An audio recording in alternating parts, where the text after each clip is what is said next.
कल्पना अपने घर में अकेली रहा करती थी। कल्पना का एक ही बेटा था, नितिन, और वो भी शहर में काम किया करता था। कल्पना सारा दिन अकेले रहती। ऐसे ही एक दिन कल्पना के सर में खुजली होने लगती है। हे भगवान, आज मेरे सर में इतनी खुजली क्यों हो रही है? लगता है फिर से डैंड्रफ हो गया। इस बार नितिन का फोन आएगा तो उससे बढ़िया वाला शैम्पू लाने को कहूँगी। इतना बोलकर कल्पना सर में खुजली करती हुई घर के बाहर जाती है, जहाँ उसके सामने वाली पड़ोसन की बहू उसे सर खुजाता देख उससे कहती है, क्या हुआ आंटी जी, आज आप इतना सर क्यों खुजला रही हैं? पता नहीं बहू, क्या हो गया। लगता है फिर से डैंड्रफ हो गया मेरे सर में। जब भी डैंड्रफ होता है मेरा सर इसी तरह खुजलाने लगता है। मैंने सोचा इस बार नितिन को अच्छा वाला शैम्पू लाने को कहूँगी। पर आंटी जी, जिस तरह से आप सर खुजली कर रही हैं, मुझे तो लग रहा है शायद आपके सर में जुएं आ गए। वैसे भी कल आप सरोज आंटी के साथ बैठी थी और शायद आप भूल गई हैं कि उनके सर में कितने जुएं हैं। अरे बहू, ये कैसी बातें कर रही है? अगर मुझ बुढ़िया के सर में जुए आ गए तो साफ कौन करेगा मेरे सर के जुओं को? अब तो मुझे लग रहा है मैंने गलती कर दी सरोज बहन के साथ बैठकर। कोई बात नहीं आंटी जी, मैं हूँ ना, आकर निकाल दूंगी, जुए तो है। इस तरह से कल्पना के पड़ोसन की बहू आकर कल्पना के सर से जुए निकाल देती है। अपने सर से जुए देखकर कल्पना की चिंता बढ़ जाती है।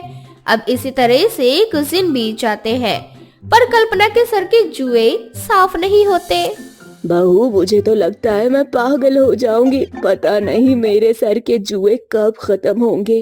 आंटी जी, मुझे तो लगता है आपके सर के जुए भी चाहते हैं कि अब इस घर में ना बहू आ जाए। आप नितिन देवर जी की शादी क्यों नहीं करा देती? घर में बहू आने से ना आपका अकेलापन भी खत्म हो जाएगा और सर के जुए भी। इस बार नितिन को आने दे बहू, मैं उसके हाथ पीले करके ही रहूंगी।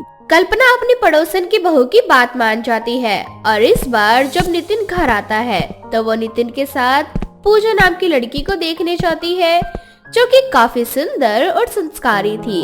पूजा को देखते ही कल्पना पूजा को अपने बेटे के लिए पसंद कर लेती है। बहन, हमें तो आपकी बेटी बहुत पसंद है। मैं तो कहती हूँ बच्चों को कुछ देर अकेला छोड़ देना चाहिए ताकि वो आपस में थोड़ी बातचीत कर सके और एक दूसरे को जान सके। माया, आप कैसी बातें कर रही हो? शर्माता क्यों है? बहुत जल्द पूजा तेरी ही बीवी बनेगी। इस तरह से कल्पना नितिन का रिश्ता पूजा नाम की लड़की से तय कर देती है। बहुत जल्द पूजा और नितिन की शादी हो जाती है और शादी के कुछ ही दिनों बाद नितिन शहर जाने लगता है। आपका शहर जाना जरूरी है क्या? आप अपना ट्रांसफर यहाँ पर भी तो करवा सकते हैं। पूजा, मैं पूरी कोशिश कर रहा हूँ कि मैं अपना ट्रांसफर गांव में करवा लूँ। माँ यहाँ अकेली रहती है, पर क्या करूँ, हो ही नहीं रहा। अच्छा, मैं चलता हूँ। नितिन घर से जाने लगता है कि तभी कल्पना अपना सर खुजाते हुए बाहर आती है और अपने बेटे से कहती है, बेटा, तू फिर शहर जा रहा है, मुझे और बहू को अकेला छोड़कर। पता नहीं तू कब यहाँ आएगा। अच्छा, अब तू जा। हाँ माँ, पर इस बार मैं जल्दी आऊंगा और अब सर खुजाना बंद करो। इस बार मैं आपके लिए अच्छा वाला शैम्पू लेकर आऊंगा ताकि फिर कभी डैंड्रफ ना हो। अरे बेटा, अब सर में डैंड्रफ नहीं जू होती है, तभी तो तेरी जल्द से जल्द करवा दी शादी ताकि इस घर में बहू आ सके। आखिर कब तक दूसरे के घर की बहू को परेशान करूंगी। चल पूजा, घर के काम बाद में करना, पहले बैठकर मेरे सर में जुएं निकाल दे। क्या माँ जी के सर में जू है? पर मुझे तो जू वाले इंसान से सख्त नफरत है। भगवान, अब मैं माँ जी के सर से जुए कैसे निकालूं? हे भगवान, मुझे बचाओ इस जू वाली सास से। अरे बहू, तू इतना क्यों सोच रही है? नितिन अपना ट्रांसफर करवा रहा है, अगले महीने तक वो गांव वापस आ जाएगा। अब जाने दे उसे और चलकर मेरे सर से जुएं निकाल। बहुत खुजली हो रही है। बहू, तुझे इतनी जल्दी उल्टियाँ हो रही है? कोई खुशखबरी है क्या? नहीं माँ जी, बस थोड़ी तबीयत ठीक नहीं है। क्या मैं बाद में आपके सर से जू निकाल दूंगी? क्या बहू, आते ही तेरी तबीयत खराब हो गई। एक दिन भी तूने मेरे सर से जुए नहीं निकाले। मैंने सोचा था बहू के आने के बाद सारे जू भाग जाएंगे, पर कमबख्त सर के जुए तो पहले से भी ज्यादा बढ़ गए। अब तो ये जुए अपने आप गिरते रहते हैं। इतना बोलकर कल्पना बेड पर बैठ जाती है और अपने सर को जोर जोर से खुजाने लगती है। ये देखकर पूजा को बहुत गुस्सा आता है। अब जैसे ही पूजा कुछ बोलने वाले होती है, वैसे ही पूजा की नजर अपने बेड पर पड़ती है और वो देखती है कि बेड पर काफी सारे जुए गिरी हुई है। इतने सारे जुए, हे भगवान, मैं कैसे घर में आ गई। माँ जी माफ करना, पर मुझे जुए पसंद नहीं। जू को देखकर मुझे उल्टी होने लग जाती है। जिसके सर में जुए होते हैं मैं उसके आसपास भी नहीं जाती, और मुझे आपके सर से जुए निकालने पड़ रहे हैं। मेरे बिस्तर से हटिए, देखिए कितने सारे जू है यहाँ। हे राम, कहीं मेरे सर में भी इतने सारे जू ना हो जाए। अपनी बहू का ये रूप देखकर कल्पना को विश्वास नहीं होता और कल्पना दुखी होकर बाहर जाती है, जहाँ उसकी पड़ोसन की बहू कल्पना को निराश देखकर उसे कहती है, आंटी जी क्या हुआ? आप अभी भी सर में खुजली कर रही हैं और इतनी निराश क्यों हैं? अब कल्पना सारी बात अपनी पड़ोसन की बहू को बताती है। सारी बात पता चलने के बाद कल्पना की पड़ोसन की बहू को कल्पना के लिए बहुत बुरा लगता है और वो खुद बैठकर कल्पना के सर से जुए निकालने लगती है। आंटी जी ऐसे निराश मत हुआ करो, मैं हूँ ना, आपके सर के सारे जुए मैं खत्म कर दूंगी, जैसे मैंने अपनी सास के किए थे। काश कि मुझे तेरी जैसी बहू मिल पाती। अच्छा, तो यहाँ मेरी सास गली की बहुओं से मेरी बुराई कर रही है। देखिए माँ जी, जो काम मैं नहीं कर सकती वो मैंने आपको साफ साफ बता दिया है। ऐसा नहीं है कि मैंने कोशिश नहीं की। माफ करना, मैं तुम्हारे और तुम्हारी सास के बीच में बोल रही हूँ, पर तुम्हें अपना घमंड अपने मायके में छोड़कर आना चाहिए था, क्योंकि तुम्हें बहुत अच्छी सास मिली है। भगवान न करे तुम्हारे सर में जुए हो जाए, पर देख लेना कभी ऐसा हुआ ना तो आंटी जी एक ही दिन में तुम्हारे सर के सारे जुए खत्म कर देंगी। और आंटी जी की ना अब उम्र हो चुकी है और जुए होना आम बात है, क्योंकि आंटी जी के सर में जुए हैं, इसका मतलब ये नहीं कि तुम अपनी सास से नफरत करो। गली की बहू की बातें सुनकर पूजा को एहसास होता है कि उसने अपनी सास के साथ कितना गलत किया है, जिसके बाद पूजा अपनी गलती को सुधारने के लिए खुद अपनी सास के सर से जू निकालती है और एक हफ्ते के अंदर अंदर कल्पना के सर से सारे जुए खत्म हो जाते हैं और नितिन भी अपना ट्रांसफर गांव में ही करवा लेता है। अर्चना अपनी बहू कोमल के साथ रहा करती थी, पर बहू के होने के बाद भी घर का सारा काम अर्चना को ही देखना पड़ता था। ऐसे ही एक दिन, माँ जी पता नहीं आप पूरा दिन घर में क्या करती हो। मैं अभी अभी ऑफिस से आई हूँ, पर अब तक आपने खाना ही नहीं बनाया। आपको पता है मैं कितनी भूखी हूँ।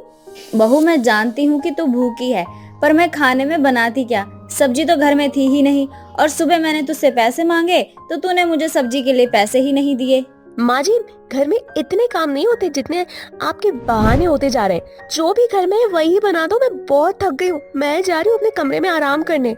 इतना बोलकर कोमल वहाँ से चली जाती है और अपने लिए खाना ऑर्डर करके ले आती है। कोमल खुद तो बाहर से खाना ऑर्डर करके खा लेती है, पर वो एक बार भी अपनी सास के बारे में नहीं सोचती। अब अगली सुबह अर्चना की तबीयत खराब होने की वजह से अर्चना की आंख नहीं खुलती, जिस वजह से कोमल ऑफिस जाने के लिए लेट हो जाती है और इसका गुस्सा भी कोमल अपनी सास पर निकालती है। माँ जी आप अभी तक सो रही हैं? आपकी वजह से मैं लेट हो गई हूँ। आपको पता है मुझे सुबह 9 बजे ऑफिस जाना होता है। बहू तू आज ऑफिस की छुट्टी कर ले, मेरी तबीयत बिल्कुल भी ठीक नहीं है। इतना सारा काम अकेले नहीं कर पाऊंगी, तू मुझे डॉक्टर के पास ले चल। माँ जी आपका तो हमेशा का यही नाटक है। आप तो चाहती हैं कि मैं ना काम छोड़कर ही घर पर बैठ जाऊँ, पर आप ये बात मत भूलो कि अगर मैंने काम छोड़ दिया ना तो घर चला पाना मुश्किल हो जाएगा। इतना बोलकर कोमल ऑफिस के लिए निकल जाती है। अब इसी तरह से कुछ दिन बीत जाते हैं और एक दिन कोमल की माँ का फोन आता है। कोमल बेटा कितने दिन हो गए तुझे देखे, आखिर तू कब आ रही है दामाद जी को लेकर?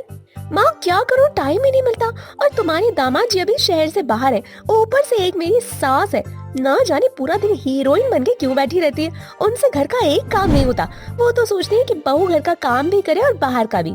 अरे बेटा अगर ऐसी बात है तो अपनी सास को साफ साफ कह दे कि तुझसे घर के काम नहीं होंगे।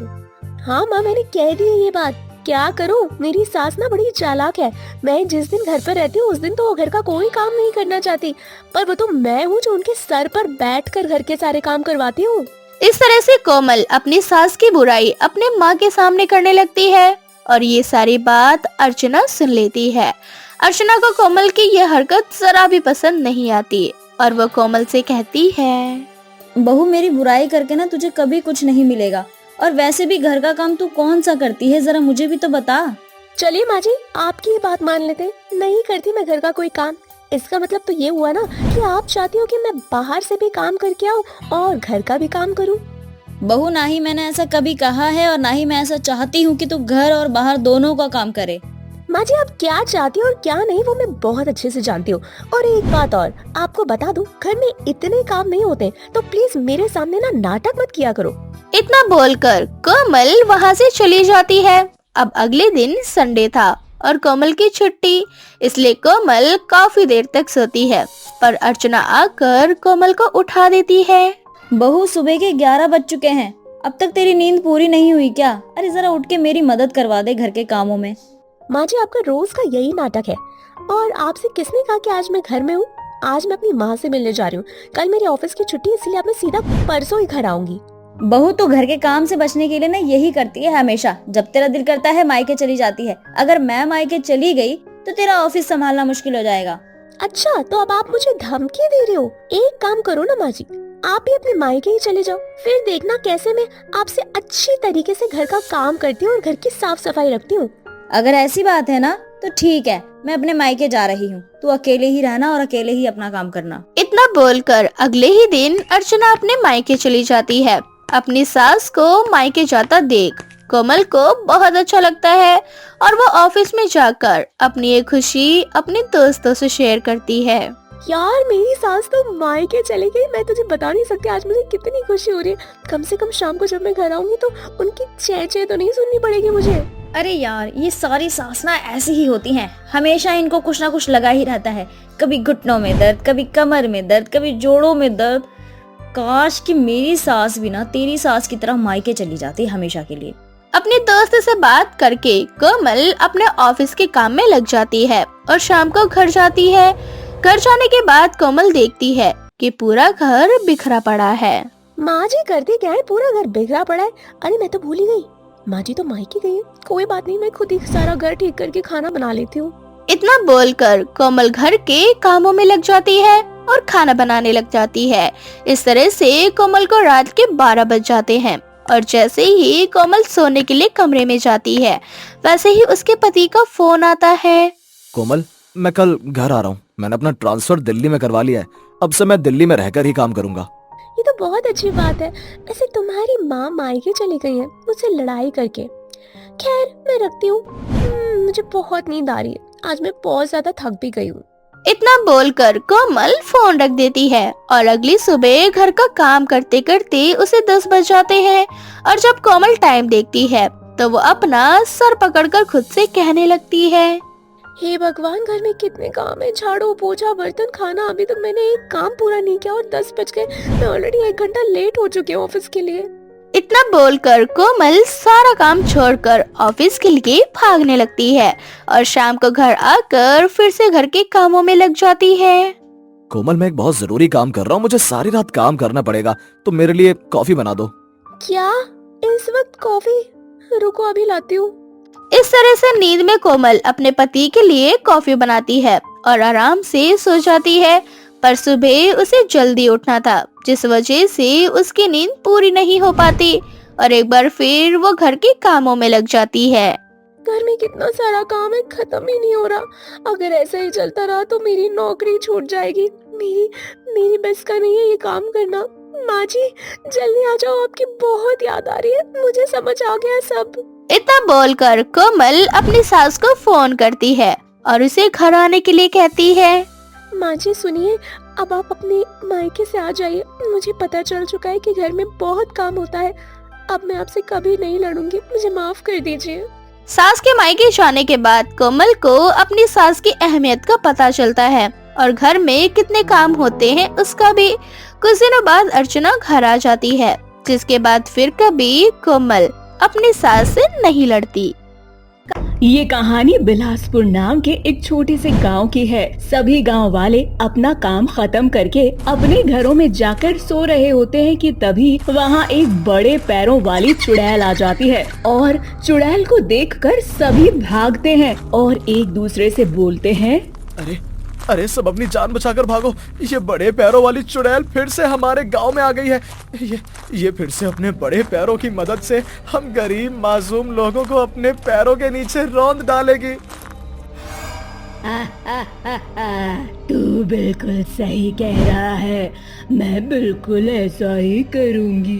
तुम लोगों को मारकर मेरे दिल को सुकून मिलता है, क्योंकि तुम गांव वालों की वजह से ही मैं एक चुड़ैल बनी हूँ। इसीलिए मैं तुम सब गांव वालों को चुन चुन कर मारूंगी। इतना बोलकर चुड़ैल कुछ लोगों को अपने पैरों के नीचे रौंद कर मार डालती है और वहाँ से गायब हो जाती है। चुड़ैल के जाने के बाद सभी लोग बैठकर रोने लग जाते हैं और बोलते हैं, पता नहीं इस चुड़ैल को आखिर हम गांव वालों से क्या दुश्मनी है। हम गांव वालों ने तो आज तक किसी का बुरा नहीं चाहा, पर ये बड़े पैर वाली चुड़ैल हर 10 दिन में हमारे गांव में आती है और इतने सारे बेकसूर लोगों को मार देती है। तुम बिल्कुल सही कह रही हो, पर इस निर्दयी चुड़ैल ने तो मेरे छोटे से बच्चे को भी नहीं छोड़ा। उसने तो मुझसे मेरी औलाद छीन ली। अब हम लोगों को रोना नहीं है, बल्कि मिलकर उस चुड़ैल का सामना करना है। पर हम उस बड़े पैर वाली चुड़ैल का सामना कैसे करेंगे? वो एक चुड़ैल है और हम इंसान, और वो तो हर 10 दिनों में गांव में आती है और तूफान मचाकर चली जाती है। हम उसका सामना नहीं कर सकते। हम उस चुड़ैल का सामना कर सकते हैं। हम तांत्रिक के पास जाएंगे और उनकी मदद से इस चुड़ैल को खत्म कर देंगे। मैंने पता किया है, छोटू नाम के एक तांत्रिक बाबा हैं जो कि बहुत बड़े ज्ञानी हैं। वो बड़े से बड़े भूतों को अपने काबू में करना जानते हैं। मुझे पूरा यकीन है कि छोटू तांत्रिक बाबा उस चुड़ैल को भी खत्म कर देंगे। तुम सही बोल रहे हो, हमें हार नहीं माननी चाहिए। हमें एक बार उस चुड़ैल का सामना करना होगा। क्या पता हम जीत जाएं और हम सभी गांव वालों को उस चुड़ैल से मुक्ति मिल जाए। सभी गांव वाले चुड़ैल से बहुत ज्यादा परेशान हो चुके थे, इसीलिए आने वाले अगले 10 दिन से पहले गांव वाले मिलकर छोटू तांत्रिक बाबा को गांव में बुलाते हैं। और जैसे ही वो चुड़ैल आती है, बाबा कुछ मंत्र पढ़ने लगता है। उसके मंत्र में इतनी ताकत होती है कि बड़े पैरों वाली चुड़ैल अपने बड़े पैरों से किसी भी गाँव वालों की जान नहीं ले पाती और उसके बड़े पैर छोटे हो जाते हैं। ये देखकर चुड़ैल उस बाबा से बोलती है, तांत्रिक तू कौन है और तेरे पास ये कैसी शक्तियां हैं जिनका मैं सामना नहीं कर पा रही हूँ? देख बाबा, मुझे जाने दे, नहीं तो मैं तेरी जान ले लूंगी। मैं तुझे जाने दूंगा, पर उससे पहले तुझे मुझे बताना होगा कि तू ये सब क्यों कर रही है। देख, तेरे साथ अगर कुछ बुरा हुआ है तो तू हमें बता। ये सभी गांव वाले मिलकर उसमें तेरी सहायता करेंगे, तुझे न्याय दिलाएंगे। जब मैं जिंदा थी तो इन गांव वालों ने मेरी सहायता नहीं की, और आज जब मैं मर गई हूँ तो ये गांव वाले मेरी एक अपाहिज लड़की की सहायता करेंगे। हाँ, हम सभी गांव वाले मिलकर करेंगे तुम्हारी सहायता। तुम हमें बताओ तो कि क्या हुआ है तुम्हारे साथ और तुम ऐसा क्यों कर रही हो? तुम कौन हो? तुम्हारे साथ क्या हुआ था? मैं जमुना हूँ। हाँ, जमुना, वही जमुना अपाहिज जिसे किताबें पढ़ने का शौक था। तांत्रिक, आज से कुछ साल पहले जब मैं जिंदा थी। फ्लैशबैक। जमुना नाम की एक अपाहिज लड़की जिसके एक पैर कटे हुए थे, वो बैसाखी के जरिए चला करती थी। क्योंकि जमुना अपाहिज थी, इसीलिए सरकार की तरफ से उसे विकलांग पैसे मिला करते थे। जमुना उन पैसों को जोड़कर अपना खुद का एक बुक स्टोर खोलती है। जमुना दीदी, क्या आपकी दुकान पर परियों की कहानी वाली बुक मिलेगी? हाँ, क्यों नहीं, मेरे पास हर तरह की किताबें हैं। पर मेरे पास तो पैसे नहीं है दीदी, आपसे ये किताब कैसे खरीदूं? तुम्हें पढ़ने का शौक है ना? हाँ दीदी, बहुत। तो तुम मुझसे ये किताब ऐसे ही ले लो, और जब तुम्हारे पास पैसे हो तब तुम आकर मुझे पैसे दे देना। जमुना दीदी, तुम तो बहुत अच्छी हो। अब वो बच्ची किताब लेकर वहाँ से चली जाती है और रात हो जाती है और जमुना अपनी बुक स्टोर बंद करके घर जाने लगती है। तभी वो रास्ते में देखती है कि 3 गुंडे मिलकर एक लड़की के साथ बदतमीजी कर रहे हैं, जिसके बाद जमुना उस लड़की को भगा देती है और उन गुंडों का सामना करती है। तुम लोगों को शर्म नहीं आती? हाँ, एक मासूम लड़की को इस तरह रात में छेड़ रहे हो? तुम्हारे घर में माँ बहन नहीं है क्या? हमारे घर में माँ बहन तो है, पर तुम्हारे जैसी अपाहिज नहीं। अपाहिज लड़की, तेरी वजह से वो लड़की हमारे हाथ से निकली है। अब देख हम कैसे तुझे दोनों पैरों से अपाहिज बनाते हैं। दोस्तों, इस लड़की की दूसरी टांग भी तोड़ देते हैं, चलो। इतना बोलकर वो तीनों गुंडे जमुना की ओर बढ़ते हैं, जिसमें से 2 गुंडे उसके हाथों को पकड़ लेते हैं और तीसरा गुंडा उसका पैर पकड़कर तोड़ देता है। तुम लोगों ने मेरे साथ ये बिल्कुल अच्छा नहीं किया। मैं तुम लोगों को तुम्हारे किए की सजा दिलवा कर रहूंगी। अरे भाई, मुझे लगता है इस लड़की का खेल खत्म कर देना ही अच्छा होगा, वरना ये हमारी कंप्लेन कर देगी और हम सबको जेल की सलाखों के पीछे भेज देगी, जहां हम जिंदगी भर बस चक्की पीसते रह जाएंगे। तुम सही बोल रहे हो। ये लड़की हमें सलाखों के पीछे भेजे उससे पहले हम इसकी कब्र खोद देंगे। इतना बोलकर वो तीनों लड़के जमुना को मार डालते हैं और पास के एक जंगल में कब्र खोद कर उसे दफना देते हैं। ये सारी घटना गांव का एक बुजुर्ग आदमी देख लेता है, परंतु वो अपनी जान बचाने के लिए चुप रहता है और कभी किसी को कुछ नहीं बताता। अब कुछ महीनों बाद उस बुजुर्ग आदमी की भी मृत्यु हो जाती है। फ्लैशबैक। अगर वो बुढ़ा उस दिन गांव में जाकर किसी को कुछ बता देता या मेरी माँ को मेरी हालत के बारे में बता देता तो मेरे गुनहगारों को उनके किए की सजा मिल जाती। बस इसीलिए जब मैं चुड़ैल बनी और मुझे शैतानी शक्तियाँ मिली तो सबसे पहले मैंने अपनी शैतानी शक्तियों से बड़े पैर हासिल किए और मैंने ठाना कि इन गांव वालों के साथ मैं अपने कातिलों को भी ढूंढूंगी और अपने इन बड़े पैरों से सभी को अपने पैरों के नीचे रौंद डालूंगी। जब तक मैं अपने कातिलों को नहीं मार देती तब तक मेरी आत्मा को मुक्ति नहीं मिलेगी और ना ही मैं इस गांव से कहीं जाने वाली हूँ। चुड़ैल, हम तुमसे वादा करते हैं कि तुम्हें तुम्हारे कातिल जरूर मिलेंगे और उन्हें भी तुम वही मौत देना जो मौत उन्होंने तुम्हें दी थी। पर इन गांव वालों को 10 दिन का समय दो ताकि वो तुम्हारे कातिलों को ढूंढ सके। अब ये गांव वाले ही तुम्हारी मदद कर सकते हैं। अगर तुमने इन गांव वालों को मार डाला तो तुम कभी भी उन गुंडों तक नहीं पहुंच पाओगी। बाबा के बोलने पर चुड़ैल बाबा की बात मान जाती है और गांव वालों को 10 दिन का समय देकर वहां से चली जाती है। अब 10 दिन बाद चुड़ैल गांव में वापस आती है और इस बार जब वो गांव में वापस आती है तो अपने सामने अपने तीनों कातिलों को बंधा हुआ पाती है। अपने कातिलों को देखकर चुड़ैल की आत्मा को बहुत सुकून मिलता है और चुड़ैल अपने तीनों कातिलों से बोलती है, आखिर आज तुम तीनों मुझे मिल ही गए। आज तुम तीनों को मारकर मेरी आत्मा को मुक्ति मिलेगी और इन गांव वालों को बड़े पैर वाली चुड़ैल से मुक्ति।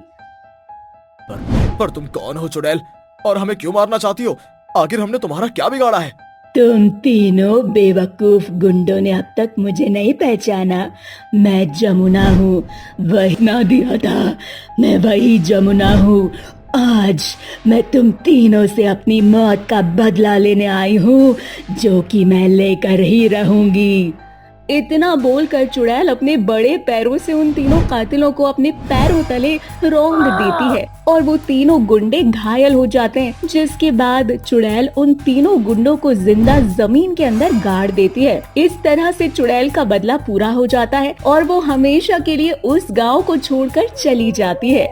इसके बाद सभी गांव वाले चैन से अपनी जिंदगी जीने लगते हैं।